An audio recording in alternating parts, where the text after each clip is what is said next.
big news. I'm listening. What do you got? Critics and parents agree. Paw Patrol, the mighty movie, is hilarious, action-packed, and fun for the whole family. How do you like me now? That's what I'm talking about. Paw Patrol, the mighty movie, rated PG, now streaming on Paramount+.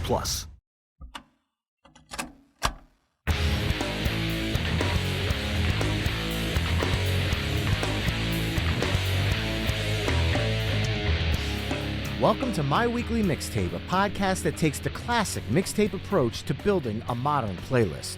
I'm your host, Brian Colburn. Joining me for tonight's collaboration is Ed Kennard, co-host of the Greatest Song Ever Sung Poorly podcast. Ed, thanks so much for joining me tonight. Hey, Brian, it's good to see you again. Thank you for having me. Pleasure to have you, man. Let's just get right into it. Ed, what does the word mixtape mean to you? Well, Brian, I'm assuming we're about the same age, so I feel like mixtapes were a very big part of our high school years. I feel like we're somewhere close to each other. I mean, I know we both graduated in the 90s. Yep, that is correct. So in some ways, it was the teenage art form for people like us. We made mixtapes for friends. We made mixtapes for road trips. We made mixtapes for people we had feelings for. It was a way that you express something without having to say the words yourself. And I kind of miss them. And that's kind of the beauty of where this show goes, because tonight, Ed and I will be curating a mixtape of the songs of 1993, back in our high school years, which I can't believe I'm even saying this, turns 30 years old this year. Now, I actually thought that you made a mistake when you asked me for this one, because I assumed that if it was me and you working together, you were going to have it be the songs of 1939 because you always tag me in for the old stuff. But yeah, your Playlist Wars episodes, it became like your niche, man. You had right. Motown, you had oldies. But no, we're going to go right to the 90s with this one. And for clarification, we're choosing songs from albums that were released in 1993. So even though Rage Against the Machine's self-titled album was massive throughout the entire year, the album was actually officially released in November of 1992, so it doesn't count. Now, considering we're talking about a year in music that had massive hits in classic rock, alternative, grunge, pop, dance, hip-hop, this playlist can go in many different directions. So I personally made sure to bring enough of each genre to prepare me for any twists and turns that might occur as this mixtape unfolds. So Ed, I'm sitting on a bank of about 50 songs, and I have no clue what kind of shape this mixtape is going to take, but I'm curious what you were looking for in the songs that you brought to the table tonight. so with a mixtape that's focused on a year, I wanted it to be like a time capsule almost. And in some respects, I failed heavily at that because there's a genre I didn't start listening to at all until I started doing karaoke. And that's country music. Country music was off my radar the majority of my life. Unfortunately, it just happens to be the genre that fits my voice the best. So I learned a lot of country stuff in the past 10, 15 years, but I was looking at country songs from 1993 and I'm like, I don't know any of these at all. So I'm going to do my best to time capsule my 1993 and to play off what you bring to 1993 as well. All right, well, let's get down to business. The songs of 1993. We're going to use the old cassette deck approach, meaning our mixtape will be broken up into two sides, side A and side B. Ed, as my special guest tonight, will begin side A with his first song choice, and then I'll add a song that I feel best follows up his choice. We'll then flip-flop choosing songs until we've mapped out 10 songs for side A. We'll then give that mixtape a proverbial flip, and we'll map out side B, only then I will kick the side off and Ed will choose second. Our overall goal for this episode is to craft the best songs of 1993 mixtape possible using only 20 songs. At the end of the show, you could take our conversation to the next level by visiting the Songs of 1993 page at myweeklymixtape.com and give our final mixtape a listen via the embedded playlist. Finally, if you like what you're hearing on the show, please consider becoming a Patreon mixtaper at patreon.com/myweeklymixtape. And I'd like to welcome this week's newest Patreon member, Cactus Pete. Cactus Pete, thank you so much for signing up and being part of the Mixtaper family. Ed, Before I turn it over to you to reveal your track one, some of the fellow mixtapers who follow My Weekly Mixtape on Facebook, Twitter, Instagram, and TikTok at My Weekly Mixtape have chimed in with their ideal opening track for a Songs of 1993 mixtape, and I wanted to share them now so you and I can have some musical food for thought. Michael Breen chimed in with the Cranberries' Linger. Steve Smye chimed in with Bad Religion's American Jesus. Amy Borchin chimed in with Mazzy Star's Fade Into You. D.T. Carell chimed in with Smashing Pumpkins' Rocket. Garfield, not Heathcliff, love that name, chimed in with Onyx's Slam. Slick Nick chimed in with Diggable Planet's Rebirth of Slick. Gary Radcliffe chimed in with Lenny Kravitz' Are You Gonna Go My Way? My friends at Radio 11 chimed in with Steve Miller Band's Wide River. John Tayman chimed in with Lemonhead's Style. Tim McCarthy from the 2010 Minutes podcast chimed in with Wu-Tang Clan's Bring the Ruckus. Rob Ebert chimed in with Crackers Low, and Simon Evans chimed in with Tool's Sober. Ed, with those picks out in the universe, I'm officially pressing the record button on our mixtape, and the floor is yours. Why don't you dive into the song that you chose to kick off side A? Absolutely. So one of the things that kind of fell off this playlist for me and my history of this time period is I was a club kid back then, and I was a DJ for the later half of the 90s. And one of the things we always did with mixtapes was we started off things with like a sample from a movie or a skit or something like that. Like we worked in other things outside of the music. So I wanted to lead off the mixtape with something that brings some of that in with the track itself, and that would be Protect Your Neck from Wu-Tang Clan from Enter the Wu-Tang 36 Chambers. Ooh. Man, you're already scooping me on song one. That is absolutely unbelievable. Of course, how can you do a 1993 playlist and not talk about Enter the Wu-Tang 36 Chambers? It is a seminal hip-hop album. I actually chose METHOD Man, Method Man, one of my favorite hip-hop songs of all time, but man, you cannot go wrong with Protect Your Neck. And then obviously, like I mentioned at the top, Tim McCarthy chimed in with Bring the Ruckus. I mean, you can't go wrong with any Wu-Tang Clan. So I love where you're going with that. But now to follow that up, it is very hard to go from Wu-Tang Clan to something that wouldn't bring that kind of hip-hop vibe. So I think I'm going to go with something that brings me back to my junior prom in high school. I'm going to go to the 1993 album Doggy Style, and I'm going to go with Snoop Dogg, and I'm going to go with his massive hit, Gin and Juice. If you want to hear an amazing cover of that, because I love talking cover songs, the Gourds do a bluegrass version that is definitely worth looking up. But yeah, I think the only way you could follow up Wu-Tang is to kind of go with something that's just an absolute banger. So my track two for side A is going to be Snoop Dogg, Gin and Juice. You scoop me with the artist, at least. I did have Who Am I, What's My Name on there from the same album. Honestly, that was also on my list. The way I had it written, it was What's My Name / Gin and Juice. And when I sat there thinking Protect Your Neck, I'm like, what do we want to do second? And I felt like Gin and Juice would just kind of bring it to a different place, because I don't think this tape's going to be entirely hip hop, because there's a lot of different genres we're going to be covering tonight. So in order to not make it so hip hop heavy, I wanted to give a song that maybe you could slide out of into some different genres with. So that was my reasoning for going with Gin and Juice over What's My Name. But What's My Name is also an amazing track. I love that one too. So man, this is starting off pretty strong right here. And the nice thing about doing something like that, which feeds into something else, is, there's a lot of samples involved, and that takes us back to like that 70s funk sound, which means I associate the 70s with the movie Dazed and Confused, right? Because I barely lived through the 70s. I don't know how far into the 70s you lived, if you lived there at all. I don't know if you want to admit when you were born. Oh, of course. I had a chunk of time at the end of the 70s. I'll say just a tiny little bit, like a little nick off the top of the 70s at the end there. So when I think of that, then I think about the 90s themselves and how we relate to the 90s from, the movies. And the one song that just really strikes me as 90s and movies, possibly because of the American Pie franchise, is Laid by James from their album Laid. Yeah, you scooped me. That was definitely in my list. Colbert and Company has been covering that for years. It's part of our set list. And let me tell you, anytime I strum the opening to that song, you've got the room right in the palm of your hand. And that opening drum, oof. Oh, yeah. You're immediately hooked on that song. And I'll be honest, if I was going to follow that up with a song that we actually come out of late and go into when we play it live, and that would be a song from the 1980s, however, so it would not fit for tonight, but I would go into the Violent Femmes, Blister in the Sun. Yeah.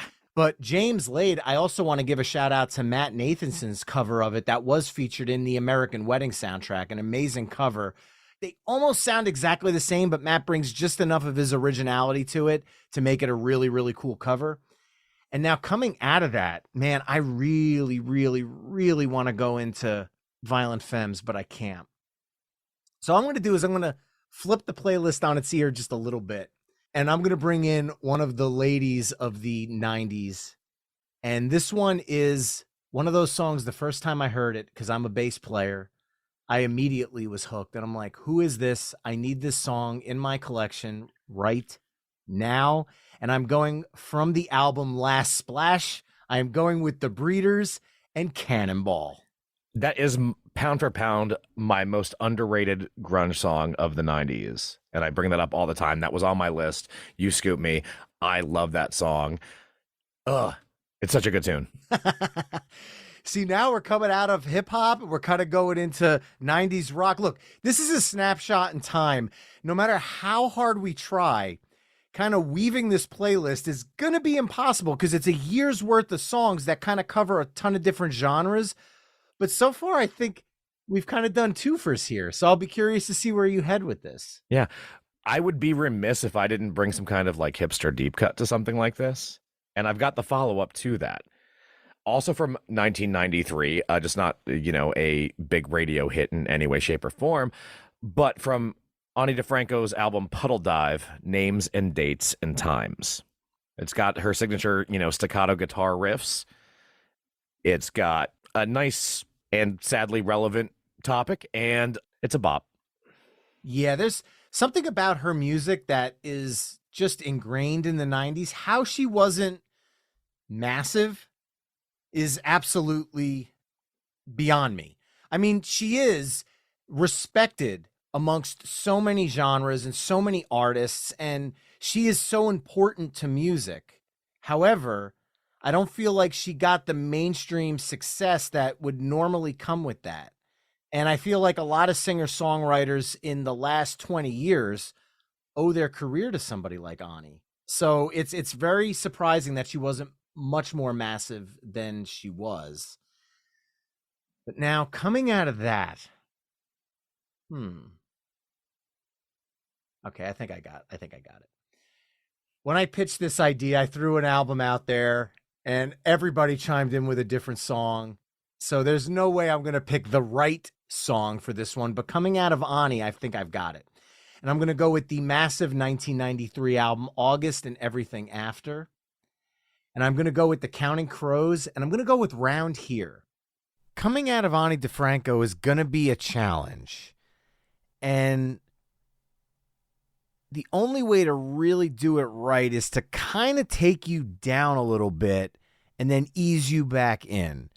Because that song has an energy to it that I'm just not seeing anything in my list that I could follow up with. So what I'm going to do is take the energy down at the beginning of Round Here, because it does start off like a ballad, but then brings you up back into what would be more of a, I don't want to call it rockin', but definitely a groovier track that I feel like coming out of that Ani song kind of fits, but also opens the door to a lot of different directions as well, because of the fact that this playlist does have a bit of randomness to it. I kind of like where I'm going with this, and not going to lie, I wanted to be the first one to get a Counting Crows pick in, because I know I'm guessing it's on your list as well. Yeah, I almost started off with a Counting Crows song just so I could guarantee that I would get Raining in Baltimore in, which is my favorite Counting Crows song from that album. But that's one of the few albums I'll put up there as saying it's a perfect album. I agree. It's one of the best albums of the 90s and probably in my top 10 favorite albums of all time. So there's nothing I could say about the lyrically, musically. It is absolutely perfect. And honestly, Raining in Baltimore, you could have named any song on the album. Omaha, Anna Begins, and anyone, I'd be like, yeah, that's perfect pick. Because that album is 1993 to me. And so, keeping with the flow of the playlist, but trying to change it up a little bit, I feel like the perfect lead out for that song is probably Disarm by Smashing Pumpkins from Siamese Dream. It's not a happy song, but it is a more upbeat, at least in terms of rhythm, somewhat symphonic song. And I think it is going to give us the momentum we need to get to the end of side one. Yeah, that's a great one. You definitely scooped me on the band. How can you not talk about Siamese Dream in 1993? I had gone with Today, but Disarm coming out of Round Here, I actually feel like works better in this instance. So I absolutely love it. And you know what? I want to pick up the energy a little bit though, because Round Here is a little mellow and Disarm is a little mellow. So I think I'm going to stick with the mellow a little bit and then pick it up and rock it out. So this is going to have a nice transition, I think, coming out of Disarm. And I'm going to go off the album Hints, Allegations, and Things Left Unsaid. And I'm going with Collective Souls Shine. An absolutely amazing track. This song kicks all sorts of ass. It feels as fresh in 2023 as it did in 1993. And then you got the guitar solo that picks up the pace. It's rocking, it's heavy, it's fast, and it gets you going. And that's where I kind of want to take the end of this side, because we had some energy and then we're kind of dipping down. So I kind of want to bring up the energy, and coming out of Smashing Pumpkins, I feel like Collective Soul Shine does just that. That's a song that I always forget about. And I only remember it when like somebody does it at karaoke, or if I'm listening to like a 90s station that I didn't otherwise normally listen to. It just always kind of escapes my memory. And then I hear it and I'm like, yeah, this takes me back. Like, this is a bop. Yeah, it's one of those songs where the band, obviously, this album kind of broke them into the mainstream. And then their self-titled album that came out after this really is what made them explode, because of the song Gel from the Jerky Boys movie, The World I Know. That album was the one that really catapulted them into stardom. But Shine is one of those underrated 90s classics, so much so that Dolly Parton, who was put into the Rock and Roll Hall of Fame, and everybody was kind of having this discussion last year saying, does Dolly Parton deserve to be in the Rock and Roll Hall of Fame? And I immediately said, yes, she covered Collective Soul Shine. And while they did a country version of it, it's still respecting the rock song enough to kind of feel like she deserves to be there. And it just shows that the song, obviously, if it was good enough for Dolly, it should be good enough for us tonight, right? Absolutely. I mean, who are we to argue with Dolly? Yeah, exactly. And Collective Soul is one of those bands that, like you said, this song might not be the first go-to song that people think of when they think of Collective Soul. However, without this song, many people might not have known about Collective Soul. All right, well, keep that vibe going, Brian. This was one of my maybe songs, but I feel like it fits here. Mega popular in 1993, and I just feel like the follow-up to that has to be Candlebox Far Behind. Oh, you went with Far Behind. Okay. I had You on my list. I vividly remember listening to You all the time on the radio. And then when I finally got the album version actually has an extra verse in it with an F-bomb. And the first time I heard it, I was like, oh, wow, this is a totally different version.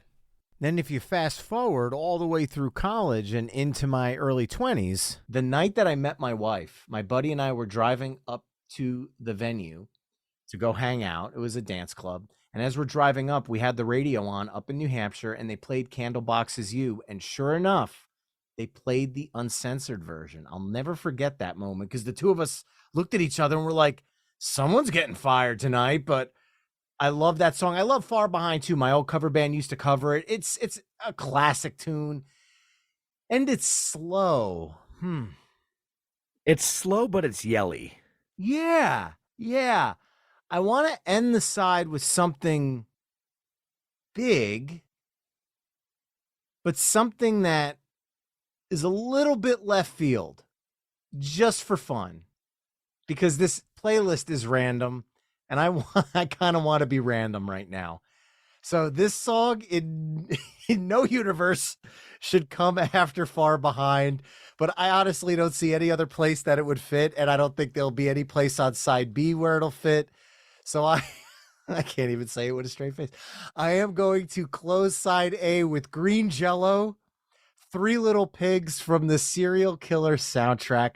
That is my track 10. And I already know someone's going to call me out because technically the VHS Serial Killer was released in October of 1992. However, the CD that we all own, the Serial Killer soundtrack, came out and the single dropped in 1993. So I am going to take advantage of a little bit of a gray area here and go with this for my track 10 on side A, Green Jello's Three Little Pigs. I can't think of a more 90s way to finish out a side of a mixtape than that song. It really is. And I also love the fact that there's a connection between Green Jello and Tool. Obviously, I mentioned Tool at the top of the show. They're another band that could easily be included in tonight's conversation, so I don't want to say anything just yet. You never know where this mixtape is going to wind up. But a few years ago, I think it was 2019, on my old podcast, Tune Styles, I had a chance to talk with Bill Manspeaker, who is the lead singer of Green Jello or Green Jelly or whatever the lawsuit is making the name be of the band right now. And even though we're recording this live right now, I'm going to leave myself an editing note in my discussion points right here and say, hey, Brian, when you're editing this, drop a clip of Bill Manspeaker from Green Jello talking to Tune Styles podcast, which was my old podcast back in 2019, about the connection with Tool, because I feel like that'd be an awesome thing to hear from his mouth and not mine regurgitating it at this point. So edit away, Brian. I had a good friend named Adam who used to come to all my Green Jello shows, and he was a special effects artist that was working at Stan Winston. He was trying to get me a job over there. And Adam would come over all the time, help me make costumes. One day, his friend from Michigan moved to town, Jim. He brought Jim over and said, hey, Jim, this is Bill. Bill, this is Jim. He needs a place to live. I was the guy that always gave somebody a place to live, and he immediately moved in, joined our band. And we had a big giant loft in Hollywood where everybody came over, and we played music, and we made art, and we had parties. And Jim had lived at the loft for a couple months, and he had joined Green Jello, and he was singing along, playing drums with Maynard and making costumes with Adam, his friend.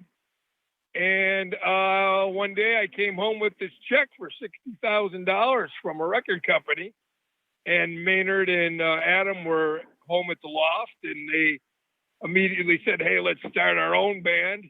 And Maynard and Adam immediately started a band called Tool. And the first song that they wrote was called Maynard's Dick, which they wrote right then in front of me.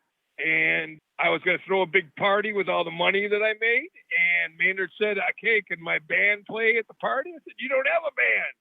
He says, well, I'm going to make up one for the party. And I said, sure.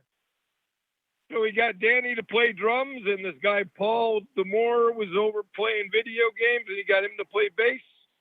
And next thing you know, they're playing my party, the week after. And the record company saw them and signed them also. So all of a sudden, all my friends had about $250,000, and we were signed to these major record deals. And we did the best that we could, and we focused, and we put all of our effort into one area, and both of our bands won. And now, whatever it is, 20, 30 years later, they're probably one of the biggest bands in the world.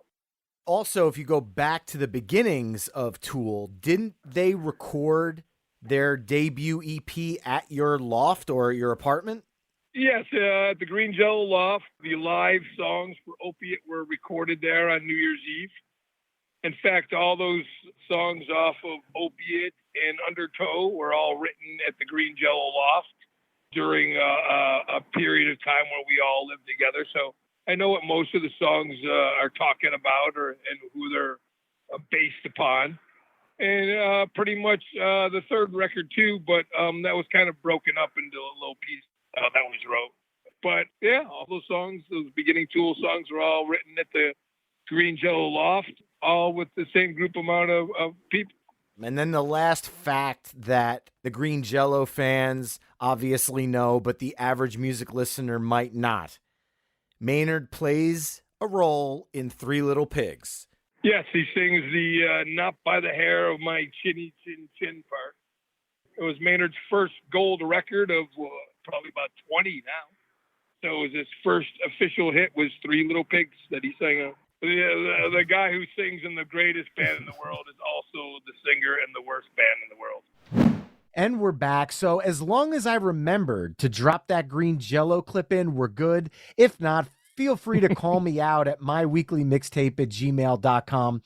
After all that, Ed, I'm sure you have some memories of this iconic claymation video, right?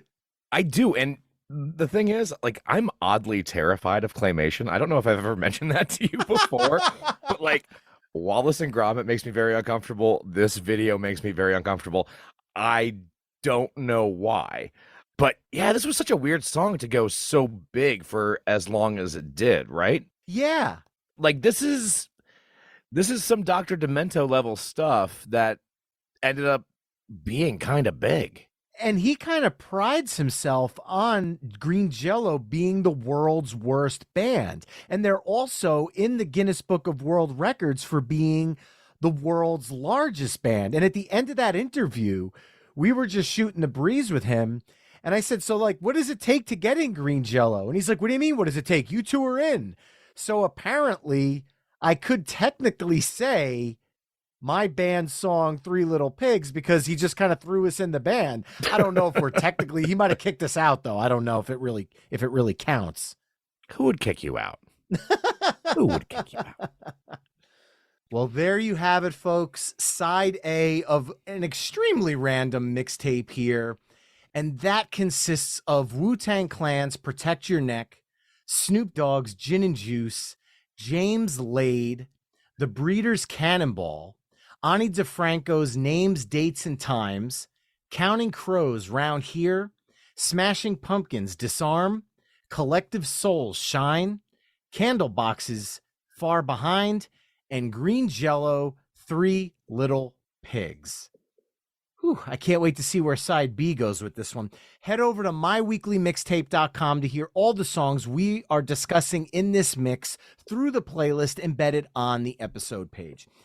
Now, Ed, before we flip over our proverbial mixtape to side B, why don't you tell listeners a little bit more about the Greatest Song Ever Sung Poorly podcast?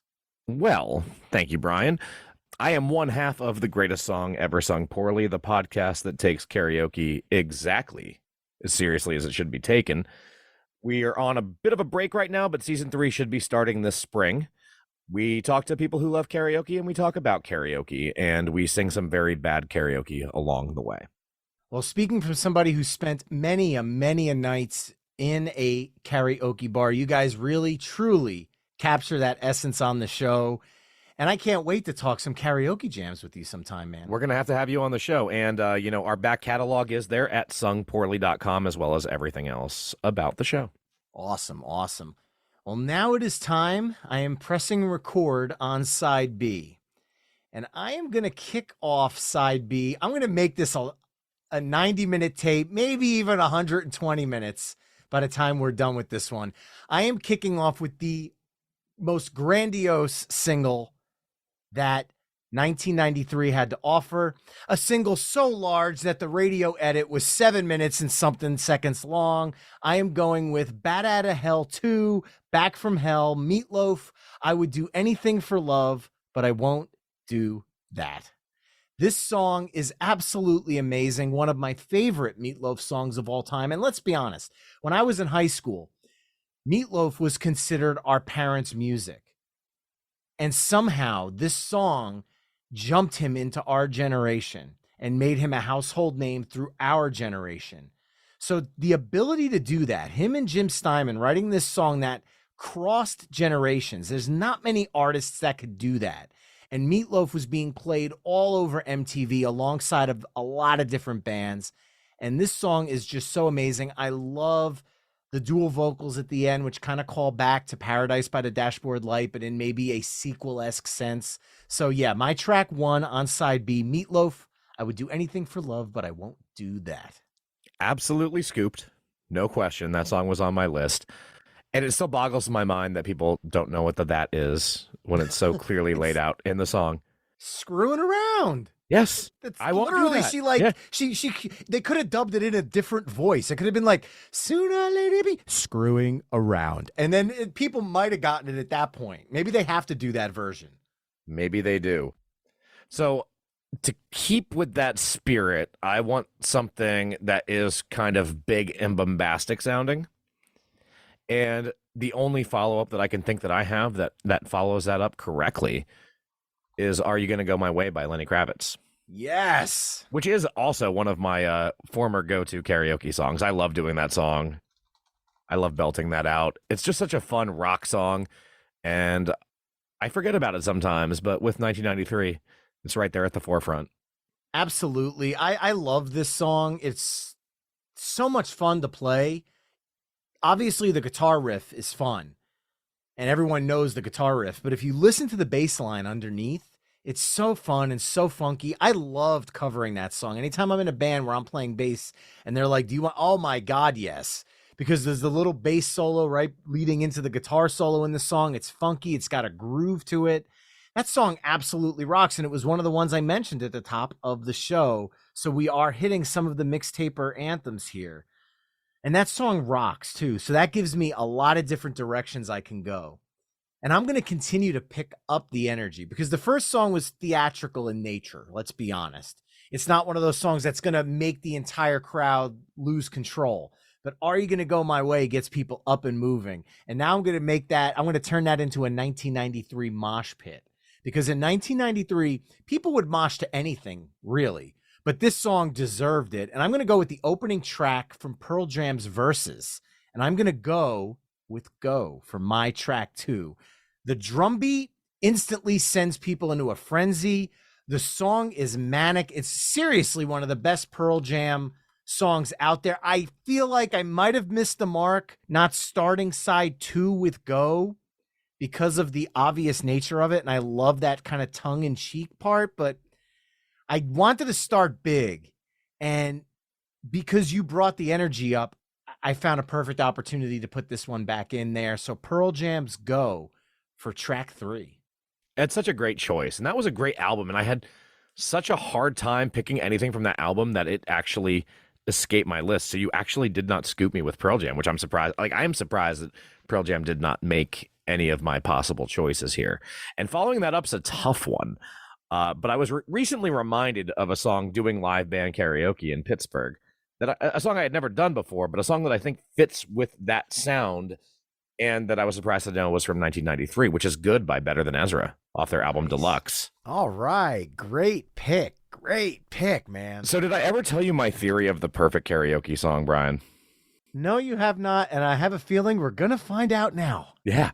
So if you really want an easy way to get over in a crowd, you pick a song that people forgot they knew. So whether you're singing it well or not, they get that dopamine hit from, wait, I know this. And if you're a guy about our age or a girl about our age or just anybody about our age, this song kind of fits that bill because I can't remember the last time I personally thought about this song. And I'm sure you're probably like the same way. Like, this is probably not like on your regular all the time. I listen to this constantly. But when you hear this, it takes you back to having a flannel shirt tied around your waist on a spring day. You know what I mean? Yeah. And one thing about this band is one of my first high school bands was called Ezra. And when this band came out, I'm like, well, there you have it. Are they better than Ezra?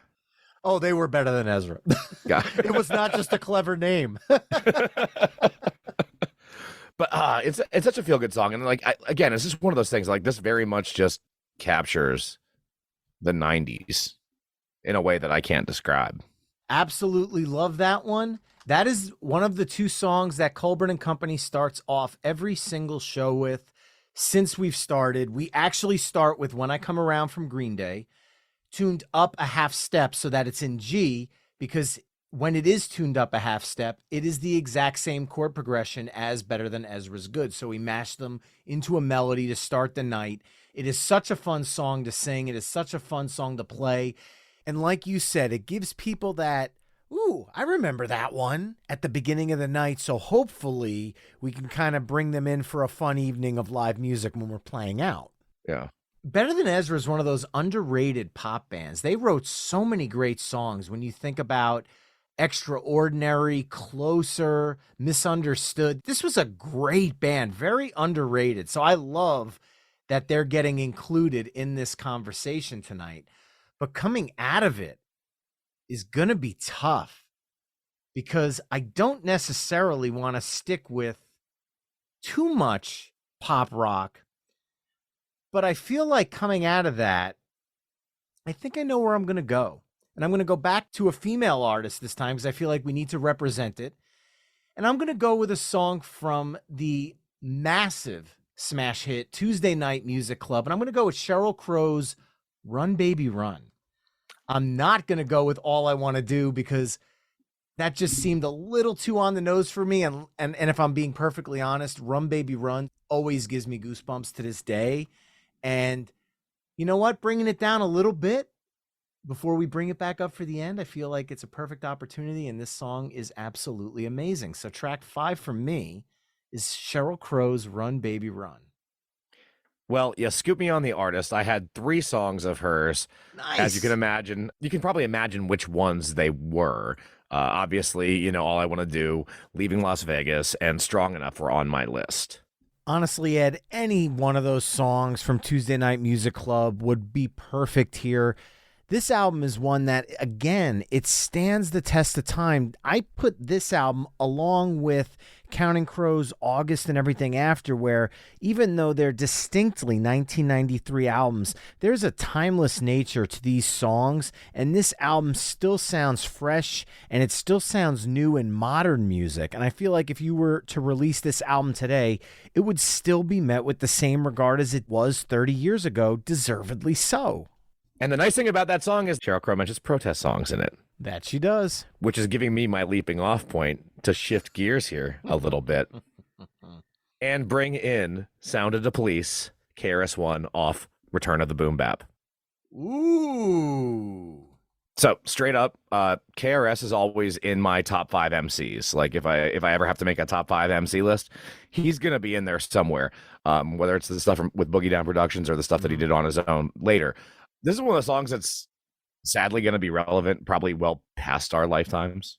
And it's such a good track just on top of that, just in the way that it sounds. Like there's a lot of sound design to it. I don't know how else to describe that, but everything from his voice mimicking, a police siren to just how he takes overseer into officer. Like there's just a lot of stuff really well done in that. And I actually kind of forgot it was a 90s song until we were putting this together because it does have that kind of resonance today. Yeah, it still feels like it could be a modern hip hop song now. And I know it was certainly used in the movie Cop Out, in the movie trailer. I wish this was a moment I wish Gomez was here on the show from Playlist Wars because he would drop every movie the song was ever in. And how many times it showed up in a video game. Yeah, exactly. And I'm also sure that this song was pretty much in every buddy cop movie since it came out. But regardless of that, using the woot woot in the vocal delivery as the hook, it instantly captures the attention of anybody in the club, on the radio, in the movie trailers, wherever it's used, because it's so iconic. And I like that you mentioned Boogie Down Productions, because if we do an 80s hip hop episode of My Weekly Mixtape, there is no way you could talk about 80s hip hop without the iconic BDP.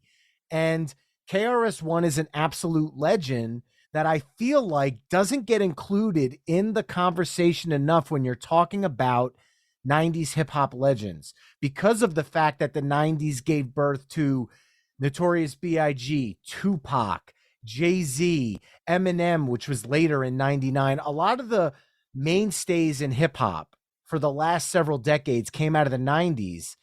And a lot of people don't automatically go to KRS-One, but without KRS-One, you don't have any of the other MCs I just mentioned. Yeah, I mean, for me, just getting some of that stuff on there, it was a toss-up between getting him or Big Daddy Kane on there. And the song just kind of fit a little bit better with where we were going. Yeah, I'm not sure Pimpin' Ain't Easy's really going to come out of a Sheryl Crow song really well, but here we are taking Sheryl Crow and going into KRS-One. Somehow in this universe, on my weekly mixtape, it works. Believe it or not, you didn't scoop me on that one. I did not have that song, and I am now kicking myself for not having that song because that song is absolutely awesome. But at that point, people are up and dancing. So how am I going to come out of that?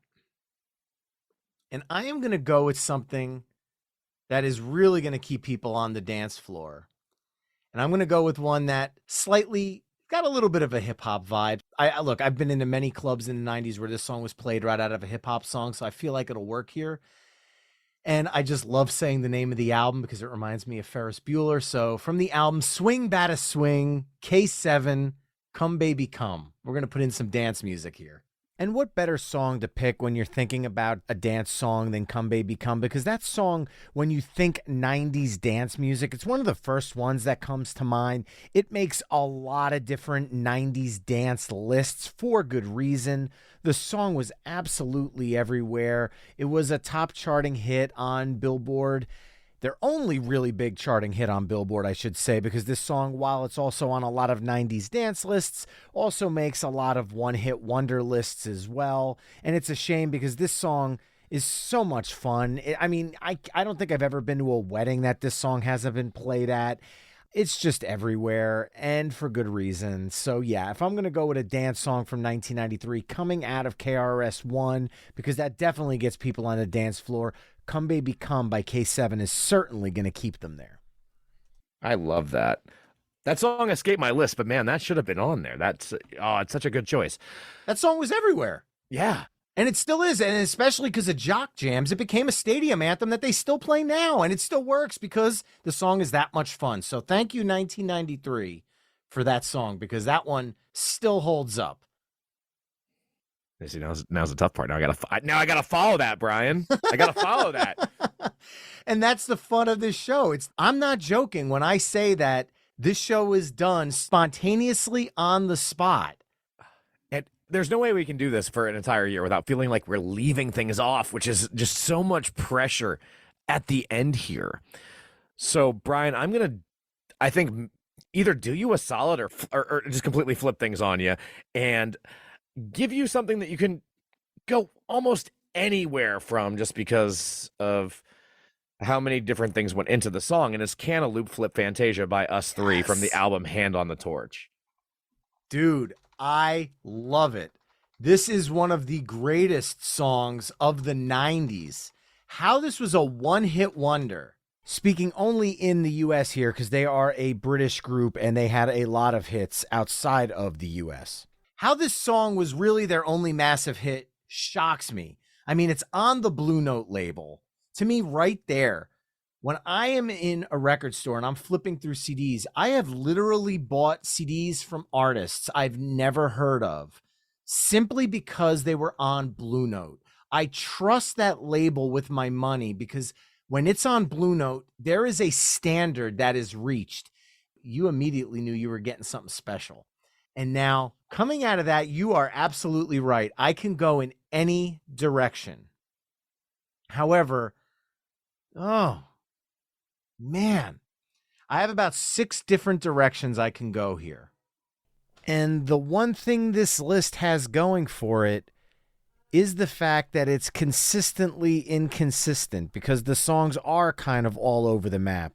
And we've taken some left turns throughout both sides here. And I feel like I could do it again and get away with it. And I think that's what I'm going to do. So what I am going to do is give the obvious hat tip to a band that is synonymous with the 90s and especially 1993. And because it's my last song pick of the night, I kind of want to save it in hopes that you'll use it for the last pick because I feel it is the perfect cassette closer. But this will be throwing down a gauntlet to see what you could close with following this one. So I kind of want to have some fun with this, and I'm also curious what you think of the song. I'm going to go off of 1993's In Utero, and I'm going to go with Nirvana's All Apologies. And obviously, it's from 1993. All the albums we've been talking about are from 1993, but In Utero was different. In Utero showed a massive growth for a band that I don't know necessarily wanted to grow to the level they did. Maybe 2/3 of the band did, but I don't know if Kurt necessarily did. And coming out of Nevermind, obviously you had the Incesticide In Between album from some of their Sub Pop stuff, but that was kind of a rarities released, kind of a holdover. In Utero is the true follow-up to Nevermind, and it's a darker album. It was definitely more akin to the sound they had on their Bleach album. When I listen to a song like School from Bleach, and then I listen to something off of Nevermind, I almost feel like In Utero, even though it is obviously the follow-up to Nevermind, feels like a callback to the Bleach days. And that was a pretty bold move because at that point, people were expecting Nevermind 2.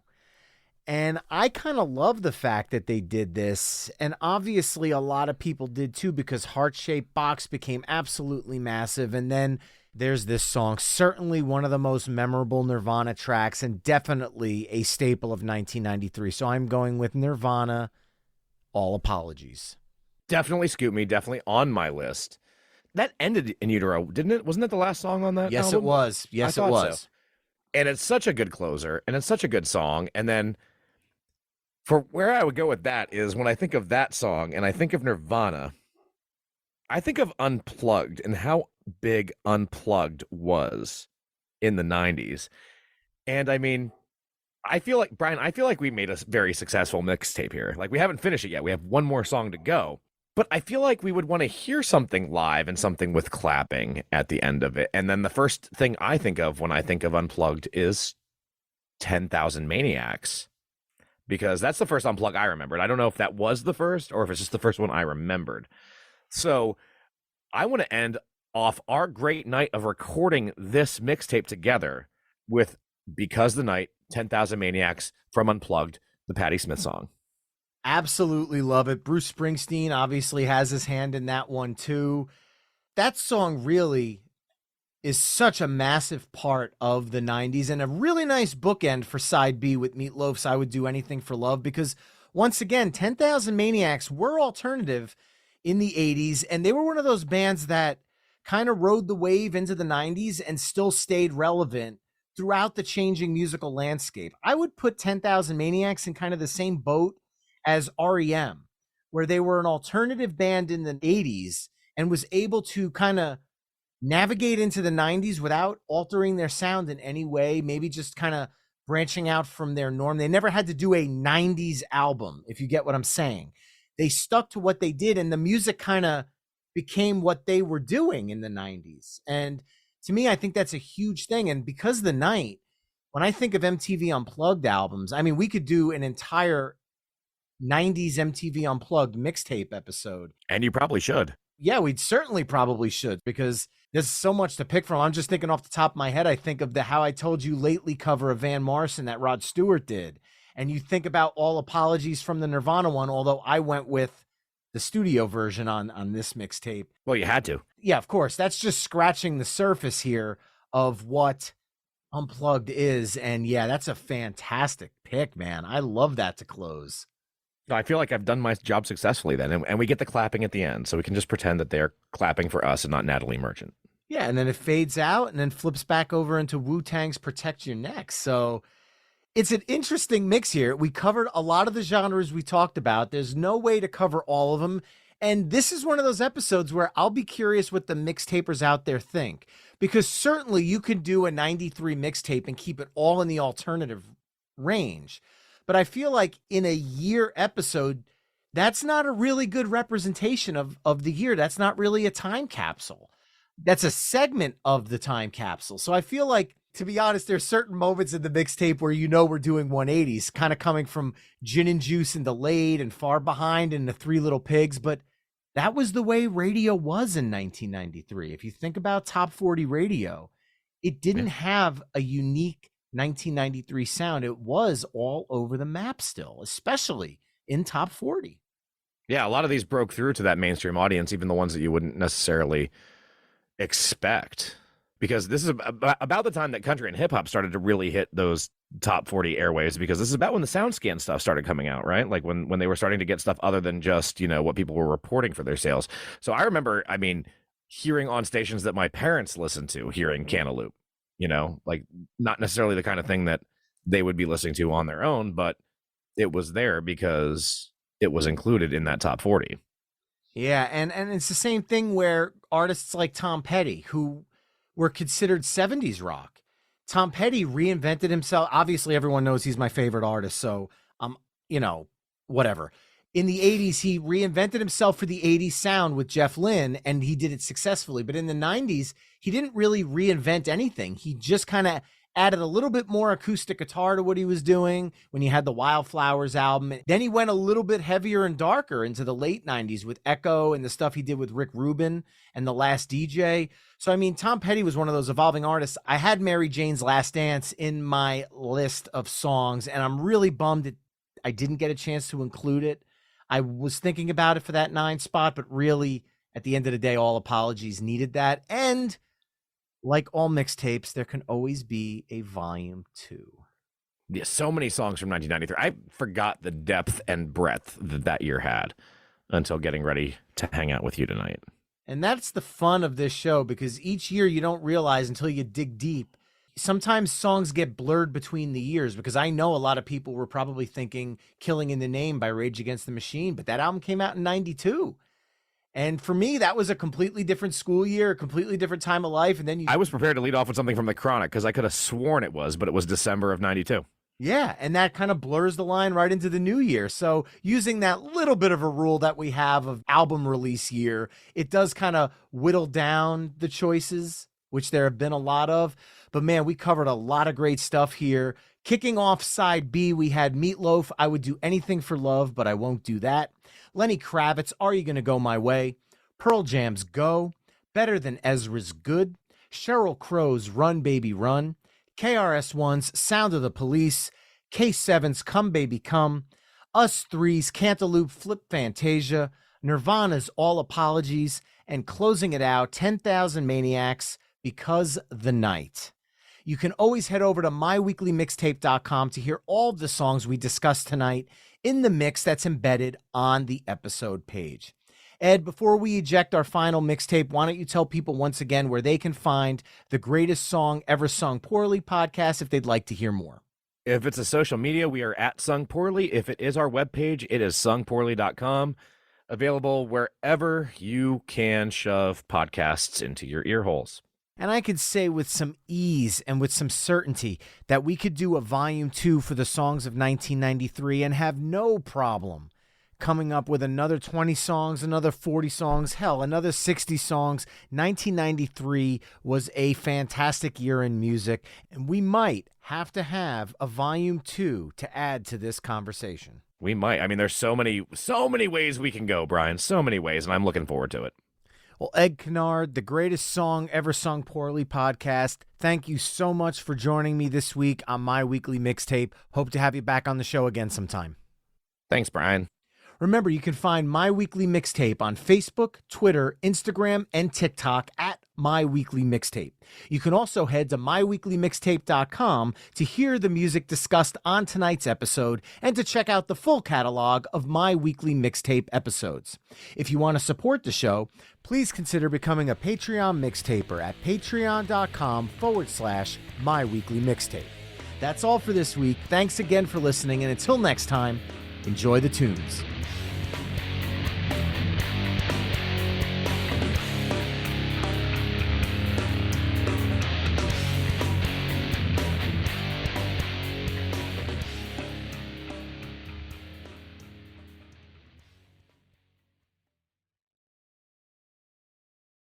Hey folks, Stefan Shirazi and Renee Richardson here from the Metallica Report. And we are proud members of the Pantheon podcast family, where the best of music and podcasts unite. We've got something pretty cool for you. We're giving away an exclusive Metallica merch package worth over $250. That's a whole lot of Scary Guys, Skulls, M72, and other sought-after Metallica swag. And we've made it easy for you to win. Follow and share the Metallica Report, and you're in the game. Go to pantheonpodcast.com/Metallica, enter your email, and hit that button to be entered to win. And just like that, you're eligible for our monthly exclusive Metallica merch package. And guess what, rockers? You can enter every month, so just do it. And while we love our global brothers and sisters, the lawyers won't let us ship outside the U.S.